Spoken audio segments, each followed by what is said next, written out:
Yeah, I got it up in that tree about 10 foot down, and he got it. Pretty nice little bass. The breeze is refreshing, and the fishing's a blessing. I pack all my troubles away.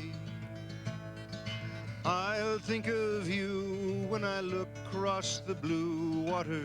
Be here for days at a time, wishing that you were here with me too, 'cause I'll be here for days at a time. Yes, I'll be here for days at a time.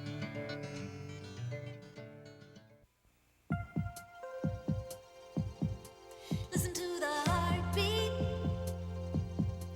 of America. Listen to the heartbeat of America. Listen to the heartbeat of America. Listen to the heartbeat of America. Yeah, it's the season in the air, the color of open space. Mountain lake, magic place, feel the heartbeat of America. When your heart beats for the great outdoors, see your Chevy dealer, where you'll find over 90 different ways to enjoy it all. Oh, the heartbeat of America. Chevrolet. That's today's Chevy truck. Welcome to the Sportsman's Workshop, brought to you by the Heartbeat of America, today's Chevy truck. Welcome to another film in the Sportsman's Workshop series. In our quest to bring you the finest how-to film of its type, we are heading to the Louisiana Bayou country and the home of one of the finest bass fishing lakes in the world, Toledo Bend.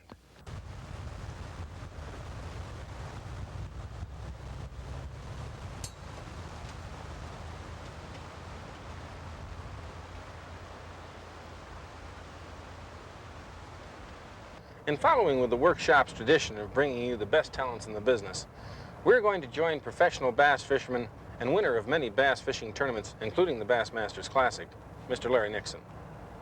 In the world of freshwater sport fishing, the largemouth bass is considered king by many fishermen, and the title is well deserved.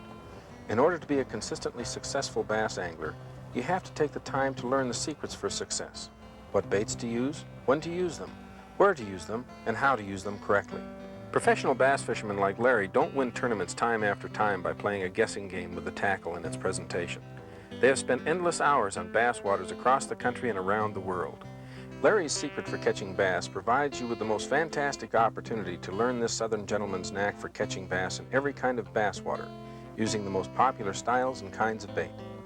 What has taken him years to learn, he is teaching you in minutes. The casual viewer will miss 90% of the information with a single viewing. This show, as with all the workshop programs, require repetitious viewing to gather all of the intimate secrets. Being a champion fisherman is a title which is earned through years of study and hard work. Now, it is my pleasure to introduce you to Larry Nixon.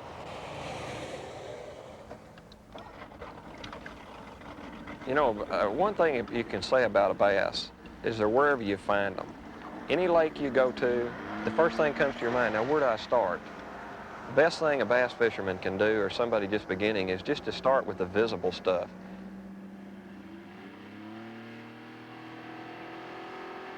If you see boat docks coming out into the water, start fishing boat docks. If the body of water has vegetation, that is where I like to start. I feel like bass use vegetation more year-round than they do any other one source of cover. If it doesn't have vegetation, then look for logs, sticks, brush piles. Any type of cover that a body of water has in it, that's what the bass are going to relate to, because they're predators. They have to have an ambush point.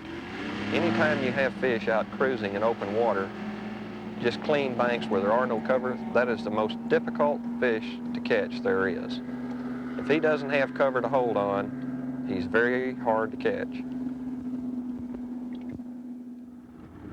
Now here's one of the old holes that I've fished for many years, and I want to show you what it looks like. It comes out of 28 foot, right up to 20, and then back off into 28 foot. What it is down there, there's an old Indian mound that was here before the lake filled up.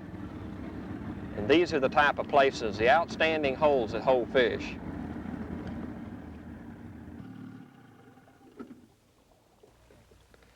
You know, plugs are one of the easiest lures there are to fish with.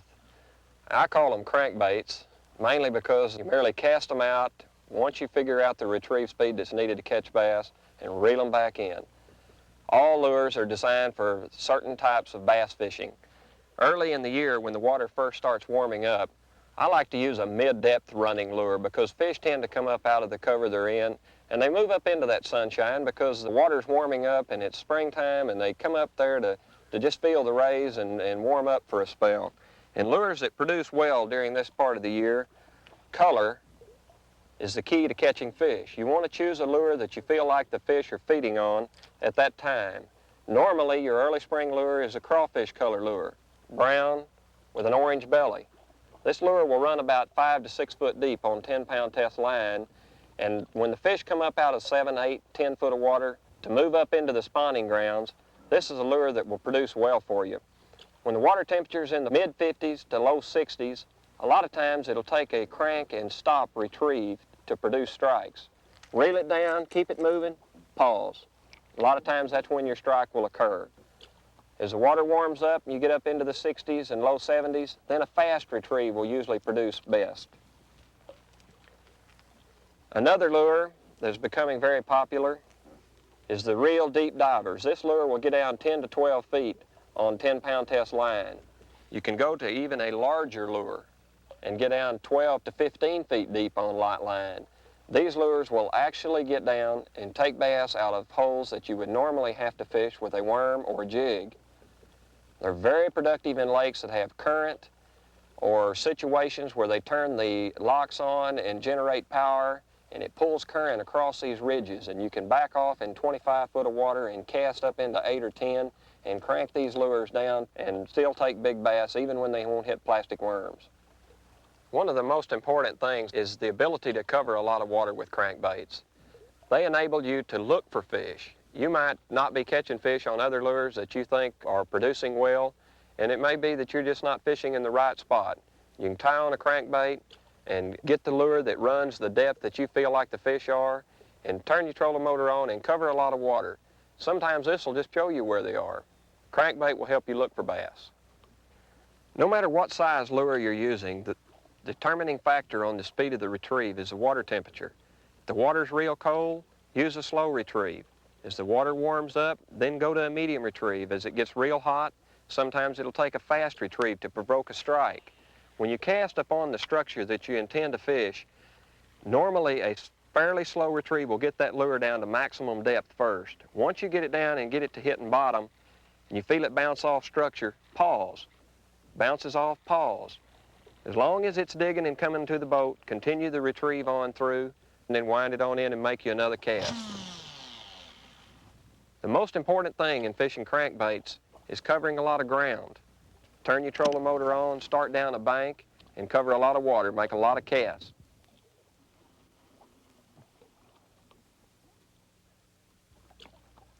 One of the best big bass baits on the market today is the jig.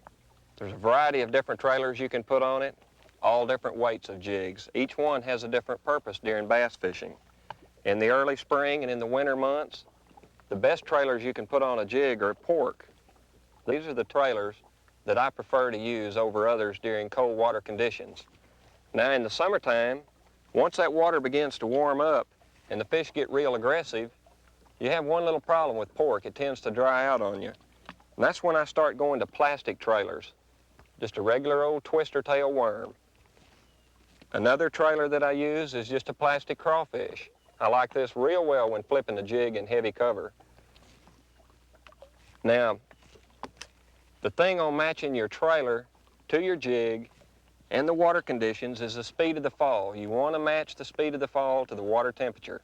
If the water's real cold, use a light jig like a 3/16 or a 1/4 ounce. As the water continues to warm and get hotter, you want a lure that'll fall faster. Then I'll go to a 1/2 ounce jig. To put a trailer on a jig, Each one of these little pieces of pork has a little hole there that most people don't even know about. If you'll just squeeze it just a little bit, you'll see the hole there, and you just simply insert the hook right through the pork, and it'll just slide right on there. To take it off, simply reverse the procedure, turn your pork completely around, and slip it right off. When fishing a jig, watch for that line to move, or feel that fish just thump it. He'll usually just thump it, and he'll hold on to a jig a lot better than he will a plastic worm. Simply throw it up close to the cover that you're fishing, or the rock ledge that you're fishing off of, whatever the condition is. Throw it up, let it go all the way to the bottom. You got to be real conscious and watch for strikes as that jig falls, because that's when most of the strikes will occur on a jig and eel, is either as soon as the bait hits the bottom, or the first time you lift it up and let it fall back to the bottom, you'll feel a slight bump. Or a lot of times there'll just be tension on the line, and you'll pick up and it just kind of feels heavy. Just hold it there a second. If he moves, jerk right then. Don't pause, because the fish is feeling you at the same time you're feeling him. To fish it back to the boat, lift it up, let it fall. Lift it up, let it fall. Once you've worked that lure past the cover that you anticipate the fish is going to be at, go ahead and reel your jig on in and make another cast. Covering a lot of water, casting at a lot of different objects, working a jig a short distance, that's the key to catching lots of fish.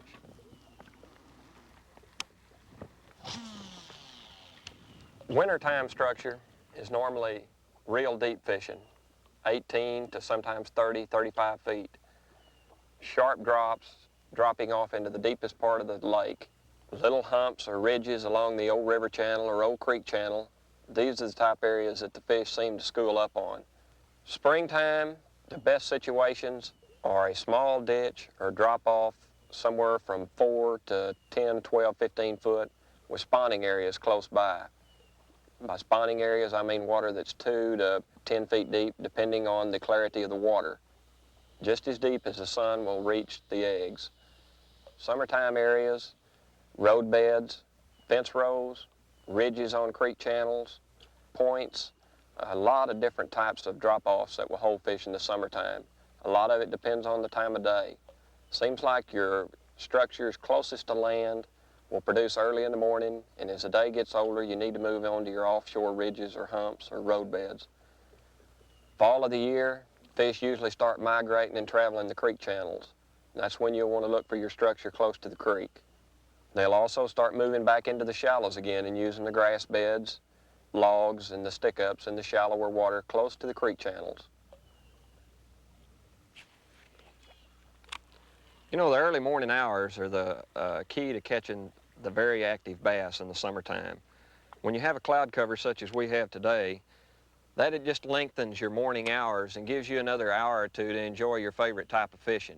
You know, most people's favorite type of fishing is topwater plugs and spinnerbaits. Everybody likes a spinnerbait because you just go out there and you make casts at various types of cover and reel it back in. There's really no tricks to it, and that's why it's everyone's favorite lure.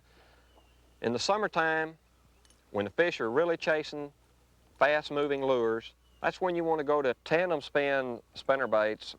This way it makes the bait run just a little bit faster. You have to use a faster retrieve to keep it up on the surface, and it gives a fish a shorter amount of time to look at the lure, and they'll come out and grab it where they won't hit a slow-moving lure. Later on in the fall, when the water gets real hot, or in the early spring, when the water is real cold, then you want to switch to a single spin. This lure creates a lot of vibration in the water, and you can just feel it coming. You can feel it working through the water.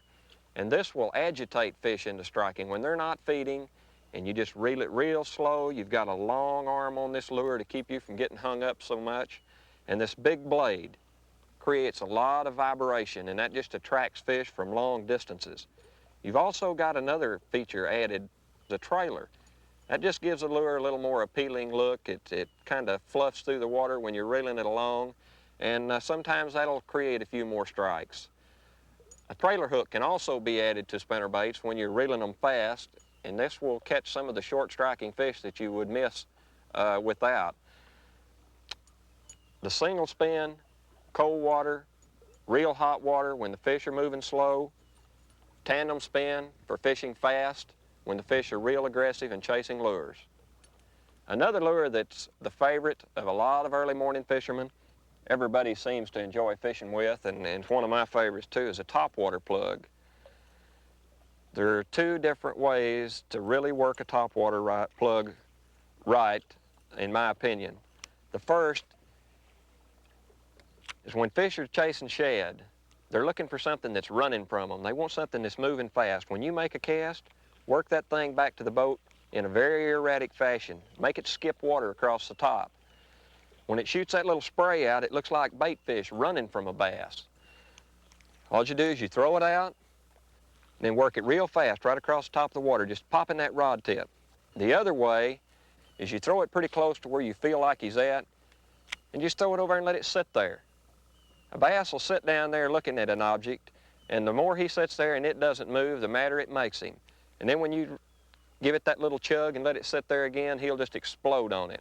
A lot of times that's the only way you can make a fish hit a topwater plug. Throw it out, let it sit there till all the rings are completely gone, and then give it a little twitch. Let it sit there, sometimes 10, 15, 20 seconds. Give it a little twitch. That is most effective when bass are bedding. When they're on the nest and they've seen fishermen for the last month out there throwing spinnerbaits, buzzbaits, crankbaits, just bombing them every day, they get real hard to catch. And you can take a surface plug, such as this chugger type lure or a minnow type lure, throw it out pretty close to where you feel like that fish is nesting. Now he's going to be under cover. Throw it close to a log, close to a grass bed, and just let it sit there. Then give it that little twitch. And that's when you'll get more strikes on topwater plugs. You know, the plastic worm has become one of the favorite lures of many fishermen in the United States today. The main reason being that when everything else fails, pull out a plastic worm and you'll continue to catch bass. They come in a variety of different shapes, forms, colors, sizes, all the way up to 11 inches long.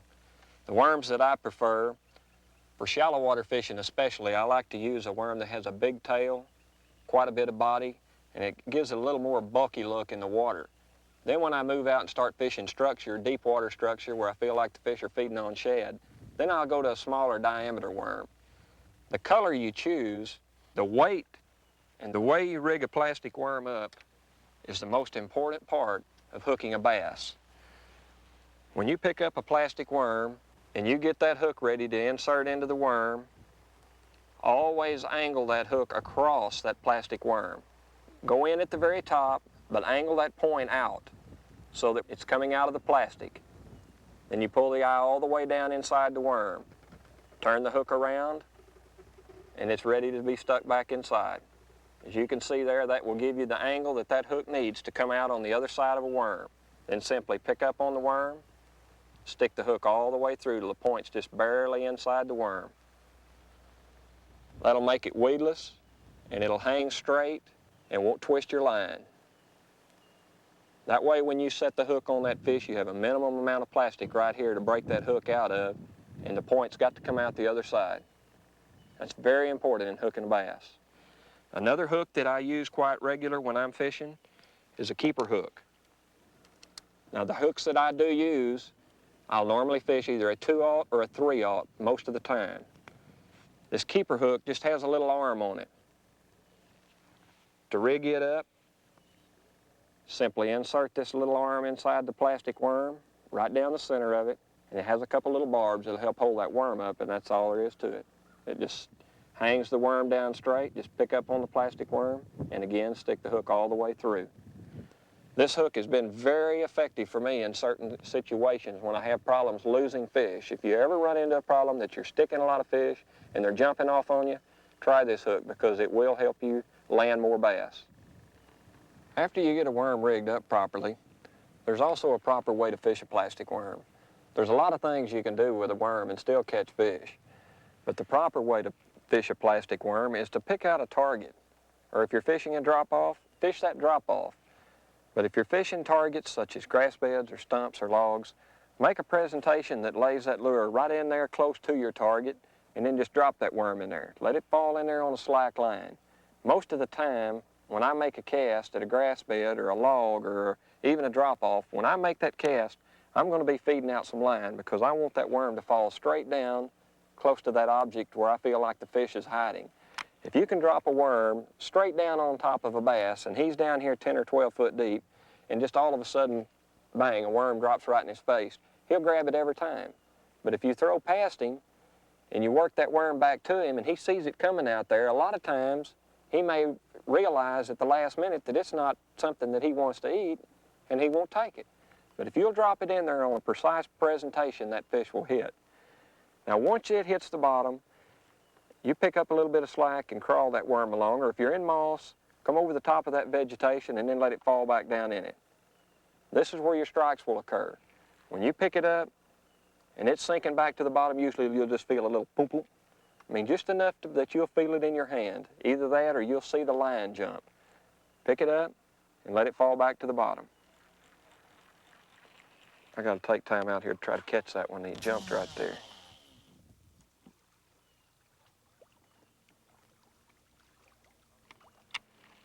Hop that worm along, let it fall back to the bottom.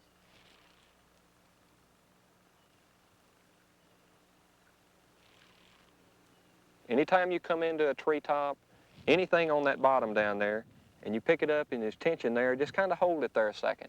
Check it out. Be sure it's not a fish without putting tension on him. Once you put tension on the bass, if you pick up and he's got a hold of that worm right there, and you realize it's a fish, if you lower that rod, most of the time he's going to spit it out on you.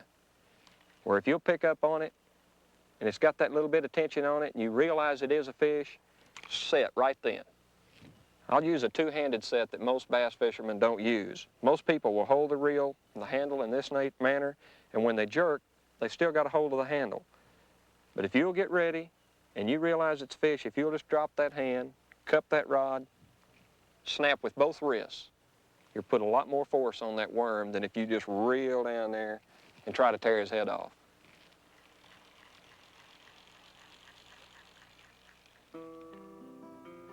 A couple of tips that I feel will make a lot better bass fisherman out of you is the speed of the retrieve that your reel has. A good fast reel will enable you to keep in contact with fish that's running directly at the boat. And this will help when he jumps. It'll help you to keep your line tight. And also, when a fish runs into heavy cover, most fishermen, they either break their line right there or they put too much pressure on the fish and tear him off. When a fish gets in heavy cover on you, give him a little line. He's not going to get off once you've got him firmly hooked. If he pulls, let him have line, then just kind of snub him back up to the brush or whatever he's in, and he'll finally work himself out. Another tip that would be very helpful to bass fishermen is being able to choose the right rod for the lure that you're using. For worms and jigs, I prefer a rod of medium heavy action, graphite or boron. It's got good tip action. It's good and sensitive. You can feel the strikes. And then when you get down to about the third or fourth guide there, you've got good backbone for setting the hook. This is very crucial when fishing a worm and a jig. When going with crankbaits or topwater plugs, I then switch to a rod that is a lot more limber. Especially with your smaller type crankbaits and your little topwater plugs. When fish jump, they have a tendency to throw that hook on you, and a slightly limberer rod will allow you to land more fish.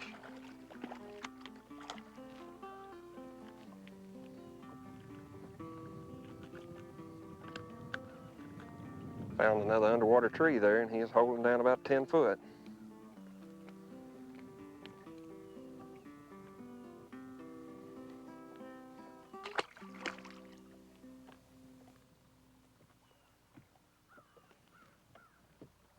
There are three types of casts that I use most of the time while bass fishing. The first is the overhand cast, which I use when I want to get more distance out of a lure. Simply turn your reel handle up in the air. This allows your spool to flow free. Using your wrist and your forearm, come back, make your cast. The biggest mistake most people make when learning how to fish with a bait casting reel is they pick it up, they turn the reel straight up in the air, they mash the button, and they try to throw using their whole arm and body. Turn that handle up using just your wrist and your forearm, and make your cast.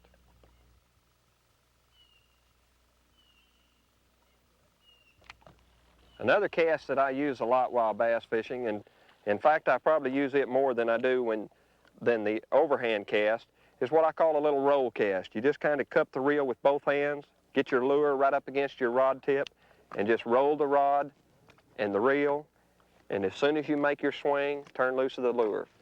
You don't get a whole lot of distance using that cast, but you keep your lure low to the water, and when conditions are that you want to make precise presentation into a piece of cover, try that little roll cast.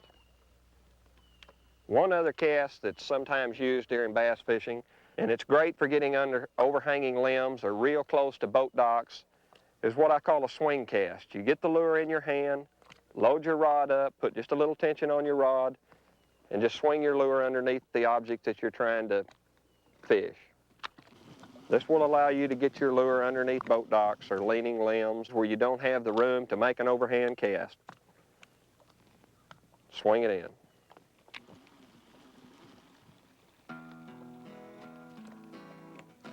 Flipping is a technique that was developed out west in California years ago by a guy by the name of D. Thomas. It's caught on real well back in this part of the United States because there's certain times of the year when the fish are holding very tight in cover, brush piles, cypress trees, any kind of cover that the fish can just bury up in, and you can't catch them by ordinary casting means. Flipping is just presenting the lure on a long 7-foot flipping rod. You just more or less use it as a pendulum, and you just swing your lure in there, and just as your lure is entering the water, you set that bait down real softly to create a very small amount of splash. This will drop it right in top of the fish without him knowing it's coming, and it'll create impulse strikes. This is where a lure just falls right in on top of him. He either has to strike it now or leave. And a bass is a very aggressive creature, and it's seldom that you can spook him if you do a very quiet job of entry with your lure. Imagine in your mind what the primary holding place for this fish will be, no matter what the cover is. Present it directly where you feel like he's hiding in ambush. Drop it in, let it go to the bottom, pick it up, let it go back to the bottom, lift it out, make another presentation. Flipping is so simple, it's like falling off a log. The only thing about flipping is you got to have slightly off-colored water. That way the closeness of your boat don't spook fish. To flip properly, you need to be within 20 feet of your target. Anytime you've got real clear water, then you want to back off a little bit farther and make soft underhand pitch casts with a casting rod. One thing that is very important when you're flipping is the weight of your lure. If the water temperature is real cold, then you want a slower falling lure. If the water temperature is warm, then you want a faster falling lure. Sometimes the speed of the drop is the whole key to getting strikes while flipping. Prior to owning the Chevrolet, I had a Ford. Well, I switched to the Chevy because I like the looks better than the Ford. I found out that they had completely redid the truck. You need a four-wheel drive truck. You don't want to have to get out and lock your wheels in. If you want to go into four-wheel drive, you can just shift into it. This Chevrolet truck is the best vehicle I have ever owned. Heartbeat of America, that's the Chevy truck. If you don't believe it, just go out and try it yourself. Back when I first started bass fishing, $10 was a lot of money to give for a rod. And I had just purchased me a brand new rod. And I was out fishing a couple days with a couple of fellows from up in Missouri, and this big school of white bass blew up right behind the boat. And I had a topwater plug tied on one because the bass had been schooling, and I grabbed the topwater plug and I threw it in this big school of white bass, and I worked it all the way through there and never got a strike.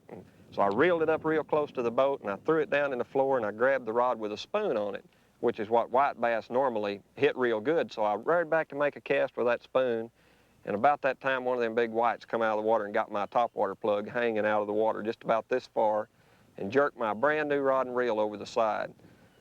Well, back then, I was kind of crazy anyway. I just dove in right behind the rod and reel, and I grabbed the rod, and I got back in the boat, and I landed this big white bass.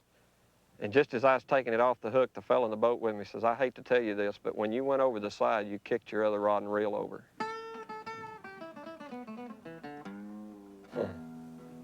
I'm a bass fisherman because I love the outdoors. And a bass is a fish that you have to outsmart and you have to think to catch every day. You got to examine all the varying conditions and start over new because they are subject to change on you every day. And you just have to think about what you're doing, and I love the outdoors.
For more information on other films in the Sportsman's Workshop video library, please contact Warburton Productions,